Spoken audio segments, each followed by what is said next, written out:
فاهمة إن بهيألك العريس المناسب اللي يضمن لك مستقبلك يا حبيبتي، وكله من وجهة نظري أنا. مبروك مبروك، أنا عارفة إنك أنت إنسان كويس يا ابني، بس الفار وحش، وأنا خايفة عليها أوي، خايفة عليها من المرمطة، خايفة عليها تتمرمط بعد أنا ما أموت. المرمطة مش قلة فلوس يا طنط. المرمطة لو خدها واحد بيحب المنظرة واخدها عشان حلاوتها ويتسلى بيها يومين وخلاص. المرمطة لو خدها واحد غني يديها فلوس ويهينها، انما انا هتقي ربنا فيها. يا طنط انا ماليش في الدنيا غيركم، انت زي امي اللي ما شفتهاش، امي اللي نفسي اترمي في حضنها واشتكي لها واحبها وتعاملني على اني راجل وسند، مش محفظة فلوس. يا حبيبي تأسفي لماما يا تشكر. حقك عليا يا ماما، سامحيني سامحوني سامحوني انتوا يا ولادي. على رأي الشاعر، اكفي القدر على فمها يدلق الفول منها.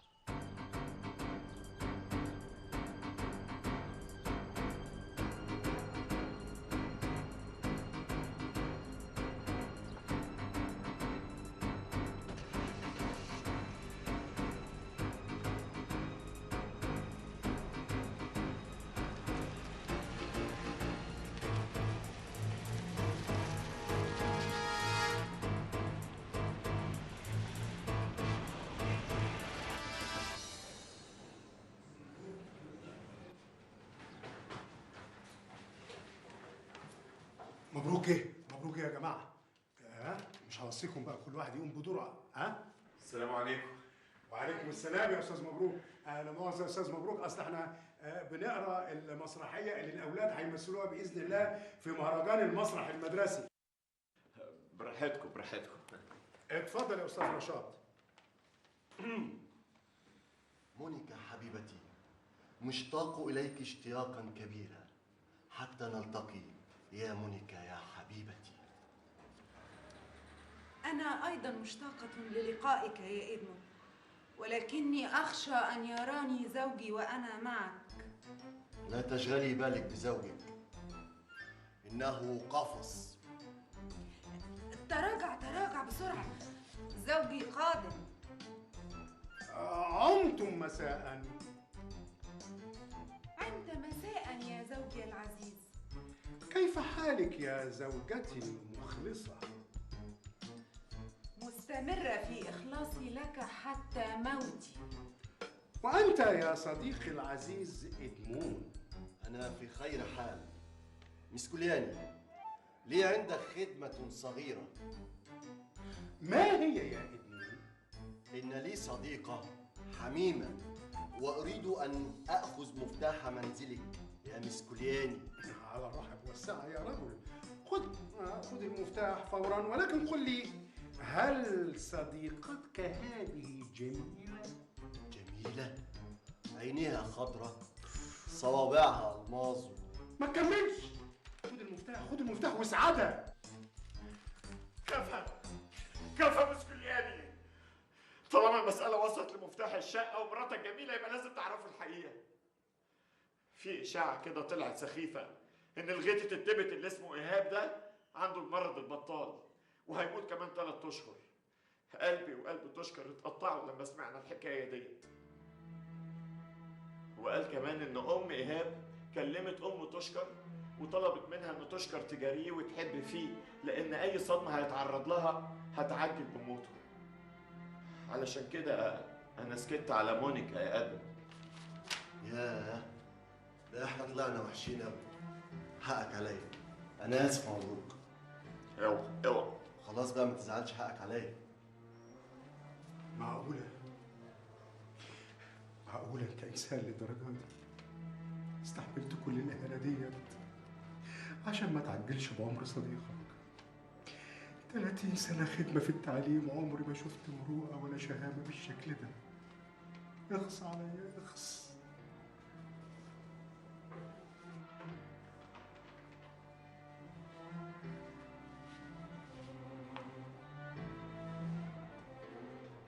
حتى انت يا مديحه.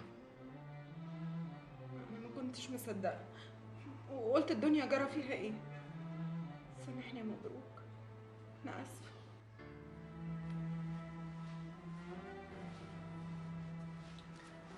احنا اسفين يا مبروك. انا مش زعلان منكم. اللي انتوا عملتوه ده دليل على انكم ناس ايجابيين. انتوا حاولتوا تلفتوا نظري، حاولتوا تفوقوني، وده كويس جدا. احسن ما تتكلموا من ورايا وتتمقلزوا عليا. احسن بكتير من انكم لحظه واحده. مش عارف مين بس هرد وخلاص. الو. الو. ايوه مستر مبروك. مستر مبروك انا مخنوق قوي قوي. حضرتك الوحيد اللي فكرت فيه. طب ممكن اشوف حضرتك دلوقتي حالا؟ لا لا لا لا لا، دلوقتي حالا يا مستر. طب انا مسافة السكة وهكون عند حضرتك.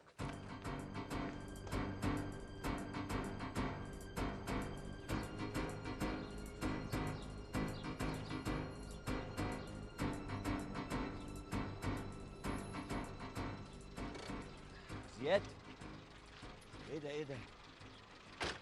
دي بتاعتك؟ انت مسافر؟ لا طفشان. طفشان؟ عندي شوية خلافات كده مع الوالد. الله الله الله، ده موضوع كبير بقى ومحتاج قعده. طب اركب. معلش يا اسطى، اطلع على امبابه. ايه الحكايه؟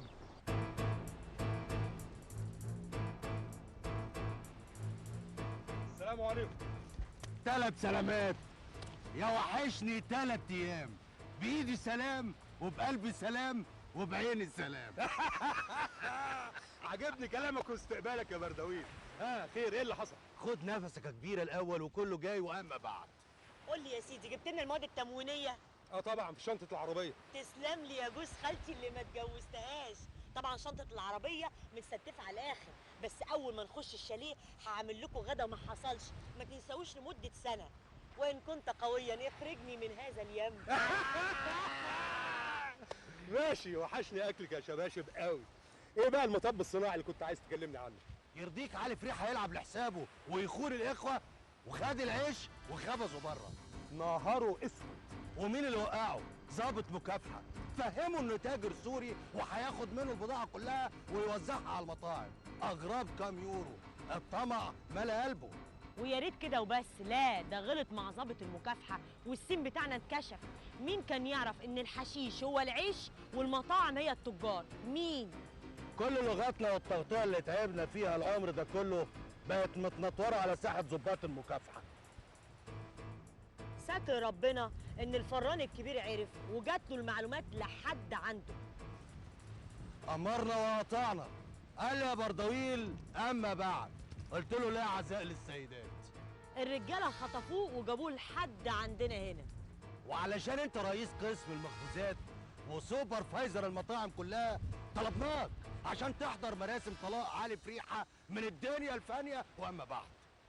عايزاك تقعد شويه وتاكل لك لقمه في الشاليه وتحلي ونبتدي المراسم. تعالى يا زياد. صحيح المكان هنا متواضع، انما بالنسبه لي جنه. هنا بقى في شويه هوا بس طبيعيين غير اللي عندكم في القصر. تعالى اقعد. ماله بابا بقى يا سيدي؟ عامل لي احباط يا مستر. في الرايحه وفي الجايه مستلمني عمال يهزقني.